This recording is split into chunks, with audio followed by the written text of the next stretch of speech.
Jika kita membicarakan waktu olahraga yang paling tepat, maka kita tentu akan mendengarkan banyak pendapat umum, di mana waktu pagi hari atau sore hari, di mana matahari hangat akan menemani aktivitas olahraga, menjadi waktu yang paling ideal. Adanya kandungan vitamin D yang kaya dari sinar matahari pagi juga menjadi alasan mengapa olahraga di pagi hari sangatlah baik untuk tubuh. Namun seiring dengan tuntutan kehidupan modern di mana waktu di pagi hari dan sore hari sudah dipakai untuk bekerja atau melakukan perjalanan ke tempat beraktivitas, maka banyak orang yang mengalihkan waktu olahraga di malam hari. Di kala malam hari, pusat kebugaran atau bahkan persewaan lapangan futsal bisa dipenuhi oleh begitu banyak orang, bahkan hingga tengah malam. Namun apakah olahraga di malam hari dapat menyehatkan tubuh? Atau mungkin olahraga di malam hari memiliki dampak yang tak baik bagi tubuh? Lalu apa yang dapat kita lakukan agar tubuh kita tetap bugar menjalani aktivitas sehari-hari? Dan apa tipsnya jika kita hanya bisa berolahraga di malam hari? Berikut penjelasan dokter.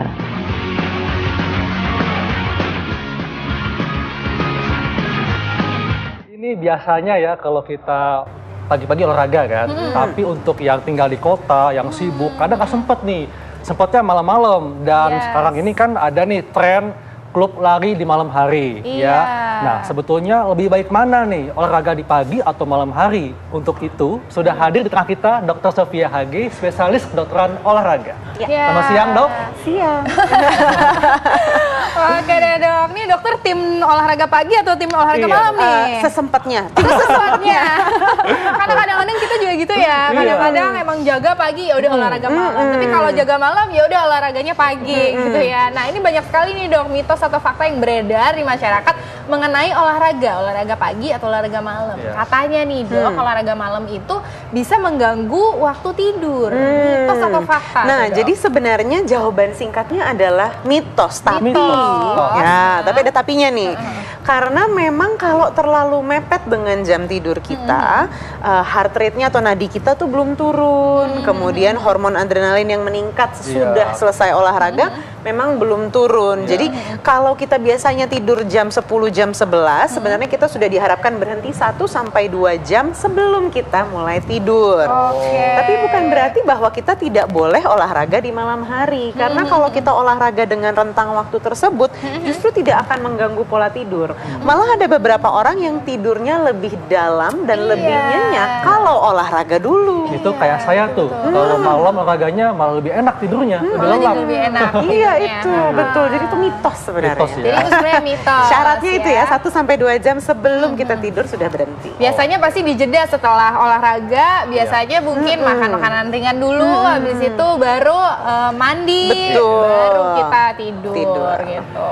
Nah, selanjutnya nih, Dok, mitos atau fakta olahraga di malam hari membahayakan kesehatan jantung. Nah, ini juga sebenarnya adalah mitos. Tapi balik lagi, ada tapinya nih gitu. Nah, yang biasanya dikhawatirkan oleh orang-orang kalau olahraga di malam hari ini adalah karena suhu dingin itu memang termasuk faktor risiko untuk serangan jantung untuk orang-orang yang sudah punya peningkatan risiko. Nah, jadi tentu yang pertama kali harus kita tahu adalah faktor risiko kesehatan kita. Nah, apakah kita memang punya riwayat misalkan sudah ada sumbatan di pembuluh darah atau misalkan di keluarga betul di keluarga ada yang memang meninggal karena sakit jantung. Nah, jadi kalau kita sudah punya faktor risiko kesehatan memang sebaiknya menghindari faktor-faktor risiko. Nah, kebetulan olahraga di malam hari karena suhunya sedikit lebih rendah, jadi faktor risiko yang lebih meningkat, tapi bukan karena waktunya sebenarnya, karena suhunya. Dan mungkin juga tergantung jenis olahraganya, Dok, ya? Betul sekali. Nah, jadi kalau misalkan memang kita olahraga yang meningkatkan heart rate atau meningkatkan denyut jantung. Seperti apa nih, Dok? Lari gitu ya? Nah, contohnya lari, betul. Kardio gitu ya? Iya, kardio, tapi yang intensitasnya bukan rendah hingga sedang, tapi yang tinggi nih. Jadi yang larinya juga bukan cuman lari santai, tapi gitu ya? yang atau lari-lari sambil selfie nah gitu ya. kalau itu nggak apa-apa, itu nggak apa-apa ya, Dok, ya. tapi kalau udah lari misalkan udah pace ya, udah ngejar pace tertentu, udah misalkan udah mulai ngos-ngosan, udah nggak bisa ngobrol, ngangkat telepon aja udah nggak bisa gitu. Nah itu yang memang sebaiknya dihindari untuk orang-orang yang sudah punya faktor resiko. Nah dok, ini terkait ngos-ngosan dan tadi udara dingin ya, apakah olahraga malam bisa mengganggu sistem pernafasan, mitos atau fakta nih dok? Nah ini juga sebenarnya mitos. Mitos lagi. Nah, tapi sebenarnya ada tapinya nih. Yang kadang-kadang suka kita lupakan adalah perbedaan antara kalau kita olahraga di luar ruangan sama di dalam ruangan. Nah kalau di luar ruangan, contohnya kalau misalkan di Jakarta kita ambil olahraga di luar ruangan, biasanya memang malam hari itu kadar polusi kan jauh lebih tinggi. Betul. Nah jadi yang dikhawatirkan itu sebenarnya bukan malam harinya. Kalau kita mau olahraga malam hari tapi kita misalkan tinggalnya nggak di Jakarta, Kalau di puncak kali dok ya, di pegunungan, puncak, di gitu ya. pegunungan, nggak masalah. Nggak masalah, ya. Jadi yang bermasalah tuh sebenarnya adalah faktor polusinya. Kalau misalkan kita sudah menghabiskan satu harian di jalan, terus udah gitu olahraganya juga dengan udara yang kadar polusinya sedikit lebih tinggi, jadi tentunya faktor resiko terkena penyakit pernafasan jadi lebih besar. Berarti kalau olahraga malamnya di indoor gitu dok? Nah, kalau indoor terkontrol, di tempat gym gitu ya. Ya, di tempat gym atau ternyata misalkan di rumahnya punya gym pribadi, ya kan? Entah punya treadmill, entah punya sepeda atau apa, dan melakukan olahraga itu di rumah, nggak ada masalah. Apalagi kalau misalkan cuman sit up, plank, push up di rumah, ya kan, menyisakan waktu 15-30 menit, nggak ada masalah. Nggak ada masalah. Oke. Selanjutnya nih dok, mitos atau fakta, olahraga di malam hari dapat menurunkan daya tahan tubuh karena di siang hari sudah padat kegiatan. Nah, ini juga sebenarnya mitos. Mitos. Nah, jadi tergantung satu kondisi imun tubuh kita. Iya. Jadi nggak mentang-mentang kita seharian udah kerja, terus kalau kita olahraga akan gampang sakit. Nah, yang biasanya ditakutkan adalah kan memang kelelahannya itu. Iya. Nah, tapi kan kadar orang kerja kan masing-masing beda-beda ya. Kalau kita memang pekerjaannya sifatnya kantoran, lebih banyak duduk di depan komputer, tidak terlalu banyak aktivitas, bukan orang lapangan, mau olahraga sesudah itu justru bagus. Karena biasanya sesudah kita seharian duduk, kita butuh sesuatu untuk meningkatkan nadi, kemudian mempertinggi kebugaran, menaikkan kebugaran. Relax, dok, ya. Iya, Membuat betul. jadi lebih relax. Nah, tapi Dan biasanya stres di kerjaan juga jadi lebih mudah dilupakan. Nah, ini pas banget nih dok untuk orang-orang yang bekerja, pastinya memilih untuk olahraga malam itu pasti memang lebih nyaman. Jadi untuk stress mereka release kan? Iya betul sekali. Tapi olahraga macam apakah yang harus dipilih? Nanti kita akan bahasnya ya dok ya. Sesaat lagi tetap di acara Ayo Hidup Sehat. Iya. Oke. Jadi olahraga malam tidak masalah ya, tapi tergantung jenis dan intensitasnya. Nah, dokter, apa saja nih jenis olahraga yang dapat dilakukan di malam hari? Ya, jadi sebenarnya kalau kita bicara soal jenis olahraga nih, biasanya secara umum kita bagi jadi ada yang sifatnya kardio atau aerobik, ya kan? Yang biasanya meningkatkan heart rate tuh, ciri khasnya meningkatkan nadi, terus jadi keringetan, ngos-ngosan gitu. Nah, yang kedua adalah yang sifatnya kekuatan otot, biasanya latihan-latihan seperti sit up, push up atau pakai beban dari luar, pakai dumbbell, barbell dan sebagainya.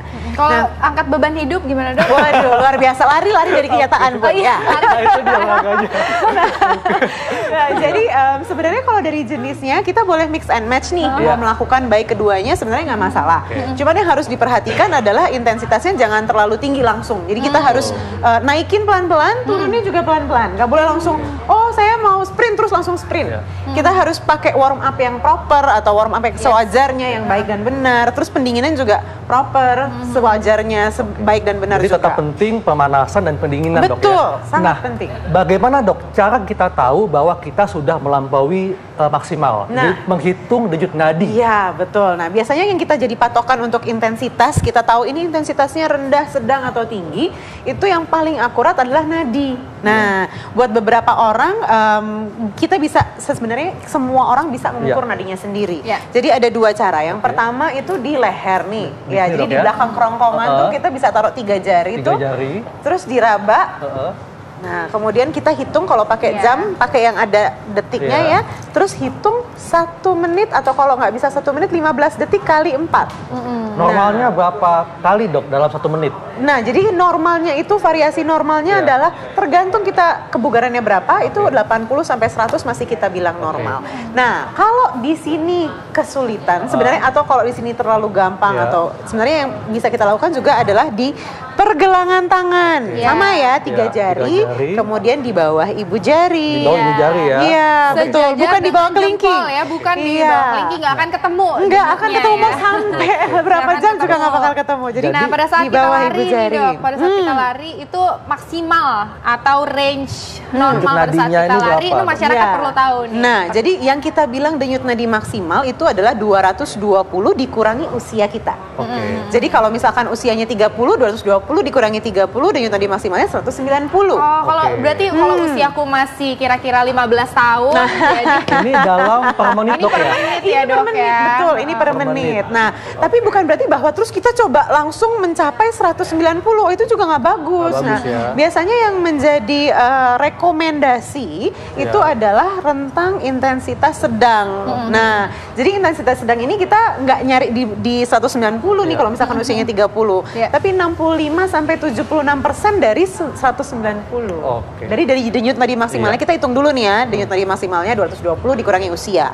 Dari situ kita kali 65% sama dikali 76%. Itu rentang bawah sama rentang akhirnya. Nah, itu tuh yang kita bilang intensitas sedang. Gitu. Nah, dok, ketika kita di malam hari nih olahraga ya, kan ada jeda waktu sebelum tidur.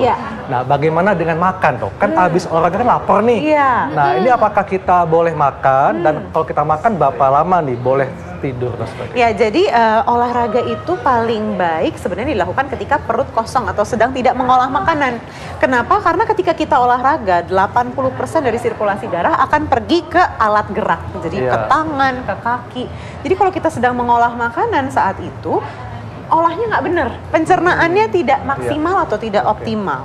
Jadi usahakan 1 jam sebelum olahraga sudah berhenti makan, atau kalau sesudah olahraga tunggu sampai 1 jam recovery sirkulasi, baru habis itu makan. Dan sebelum tidur kasih waktu 2 jam juga dok ya? Betul, 1 sampai 2 jam. Nah, ini yang biasanya jadi tricky kan, karena orang kemudian, aduh saya mau tidur jam 10, saya udah harus berhenti makan jam 9, terus saya harus berhenti olahraga jam 8, jadi saya mulai olahraganya jam berapa gitu. Nah ini makan kan udah nih dok, nah sekarang mandi. Biasanya orang juga mikir nih, abis olahraga malam, terus malas mandi, katanya gara-gara mandi malam itu nggak baik. Jadi malas mandi. Nah ya, jadi sebenarnya kalau kita mau mandi langsung abis olahraga nggak masalah. Nggak masalah ya? Nggak masalah, kembali lagi ya, kita yang penting tahu faktor resiko kesehatan kita. Jantung sehat, sistem sirkulasi semuanya sehat, mau langsung mandi pun. Ini mandinya dengan air hangat, air dingin? Air sum-sum mau air panas, mau air dingin, nggak masalah. Nggak masalah ya. Yang penting tetap tahu porsinya dan tentunya jangan lupa pemanasan dan pendinginan setelah olahraga dok ya. Iya, betul sekali. Dokter masih ada tips lagi yang mau disampaikan? Jadi ada satu lagi nih sebenarnya. Yang kadang-kadang sering kita lupa adalah kalau kita olahraga di ruangan yang suhunya terjaga, terus nggak panas. Biasanya kan malam hari juga nggak panas. Kita suka lupa minum. Tetap hidrasi diri kita juga ya dok ya. Sebenarnya yang paling penting adalah mau itu pagi, siang, atau sore atau malam, selalu harus teratur minum ketika kita olahraga. Sebelum, saat, dan sesudah olahraga. 8 gelas sehari dok ya, atau 2 liter? Iya, 8 gelas. Nah, dan kalau kita olahraga, kan ada orang yang bilang, aduh kalau olahraga terus minum nanti kram. Nah, itu suka perutnya nanti sakit dok biasanya. Nah, padahal itu sebenarnya mitos. Justru karena kita tidak minum yang cukup, maka terjadi kram otot. Karena kurang elektrolit, kurang hidrasi, kurang air gitu. Jadi itu penting banget sebenarnya. Oke deh, wah banyak sekali tipsnya ya. Saya jadi pengen olahraga nanti ya. Semangat. Jadi olahraga malam ini aman ya. Yang penting tetap harus tahu porsinya, kemudian ada jeda waktu 1-2 jam sebelum tidur ya. Dan nggak apa-apa untuk mandi malam ya. Iya, jangan karena abis olahraga malam jadi nggak mandi. Aduh, jadi nambah masalah baru. Terima kasih banyak sekali lagi dokter. Nih kalau misalnya